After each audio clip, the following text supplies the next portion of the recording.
सरदार बलदेव सिंह गोलक जी, अपर मुख्य सचिव कृषि श्री देवेश चतुर्वेदी जी, कृषि निदेशक श्री विवेक कुमार सिंह जी, कृषि विभाग के सभी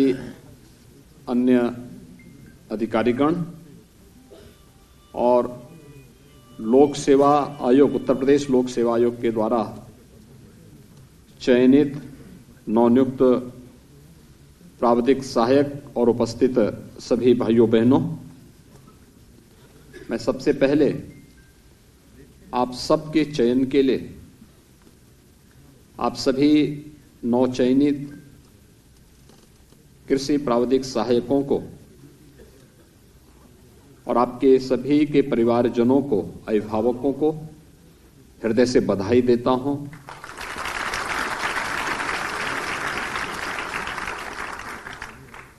अभी कुछ चयनित अभ्यर्थियों को नियुक्ति पत्र मैंने वितरित किया और मैं देख रहा था कि उनके पास अच्छी डिग्री के साथ साथ एक अच्छा अनुभव भी है, लेकिन उस प्रतिभा और उस अनुभव का लाभ राज्य के अन्नदाता किसानों को नहीं मिल पा रहा था। मुझे प्रसन्नता है कि प्रदेश सरकार ने प्रदेश के अंदर वरिष्ठ प्राविधिक सहायक ग्रुप ए के जिन पदों का याचन भेजा था, यहां से लोक सेवा आयोग के लिए भेजा था, उनमें से 50% जिन पदों पर उत्तर प्रदेश लोक सेवा आयोग के द्वारा चयन की प्रक्रिया होनी थी, जो शेष पद हैं वह विभागीय प्रोन्नति के माध्यम से आगे बढ़ेंगे, लेकिन 50% जिन पदों के चयन की प्रक्रिया संपन्न होनी थी, उनमें 431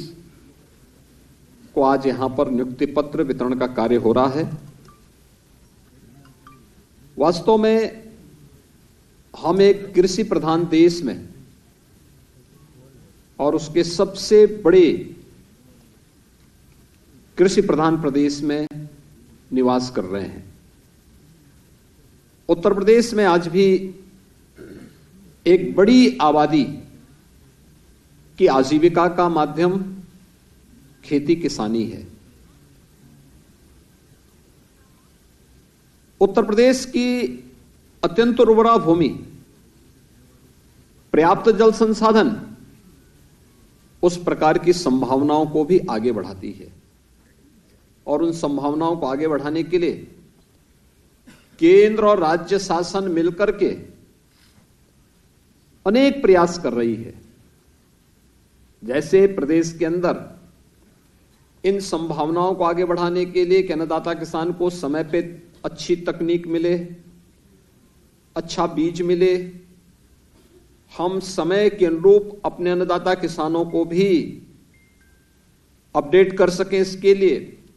प्रदेश में 6 कृषि विश्वविद्यालय स्थित हैं, जो केंद्र शासन और राज्य शासन के अधीन कार्य करते हुए प्रदेश के अंदर न केवल अच्छे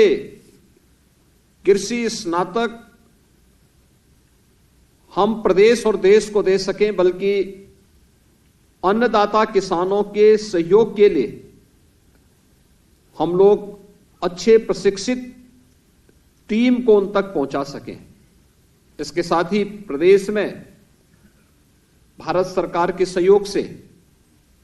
89 कृषि विज्ञान केंद्र भी, जो छोटे जनपद हैं उनमें एक और जो बड़े जनपद हैं उनमें 2 कृषि विज्ञान केंद्र वर्तमान में संचालित किए जा रहे हैं। इनकी भी एक बड़ी भूमिका है, जो खेती किसानी की दिशा से किसानों में के प्रशिक्षण के लिए, उन्हें नई तकनीक के बारे में जानकारी देने के लिए, उन्हें समय पे बीज की उपलब्धता के लिए और प्रमाणिक बीज प्राप्त हो, इसके लिए तैयार कर सकें। इस दिशा में कृषि विज्ञान केंद्रों ने एक बेहतरीन तरीके से कार्य करना प्रदेश के अंदर प्रारंभ किया है। प्रदेश को आदरणीय प्रधानमंत्री जी की मंशा के अनुरूप अगर हमें देश की अर्थव्यवस्था की ग्रोथ इंजन के रूप में स्थापित करना है तो उन सेक्टर्स को हमें चिन्हित करना पड़ेगा जहां पर हमारे पास सबसे अच्छी संभावनाएं हैं। और सबसे अच्छी संभावना वाला क्षेत्र उत्तर प्रदेश जैसे राज्य में, उनमें से एक क्षेत्र स्वाभाविक रूप से कृषि का है, खेती किसानी का है। मेरा यह मानना है, मैं बार बार इस बात को कहता हूं कि उत्तर प्रदेश के अंदर जो संभावना है, जो पोटेंशियल उत्तर प्रदेश के अंदर है, इसमें हम लोग आगामी कुछ वर्षों के अंदर थोड़ा भी प्रयास कर लेंगे, बेहतरीन तकनीक को अपना करके, प्रमाणिक बीजों को उपलब्ध करवा करके, प्रगतिशील किसानों का सहयोग लेकर के अगर हम प्रयास करेंगे तो इस क्षमता को हम 3 गुना बढ़ाने की क्षमता रखते हैं। उत्तर प्रदेश राज्य अकेले खाद्यान्न उत्पादन में देश ही नहीं पूरी दुनिया का पेट भरने की क्षमता रखता है। उन संभावनाओं पर कार्य करने की आवश्यकता है। कृषि विकास दर को लगातार डबल डिजिट में ले जाने की तैयारी करना, इसके लिए राज्य शासन ने भारत सरकार के साथ मिलकर के विगत कुछ वर्षों में प्रयास किए हैं। आप सब जानते हैं कि प्रधानमंत्री मोदी जी ने 2014 में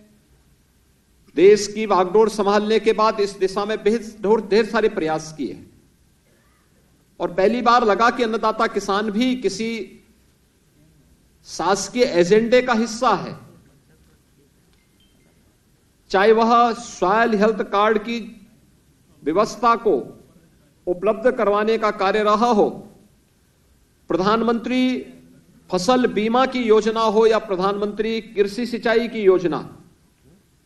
और दुनिया की किसानों के वेलफेयर के लिए सबसे बड़ी स्कीम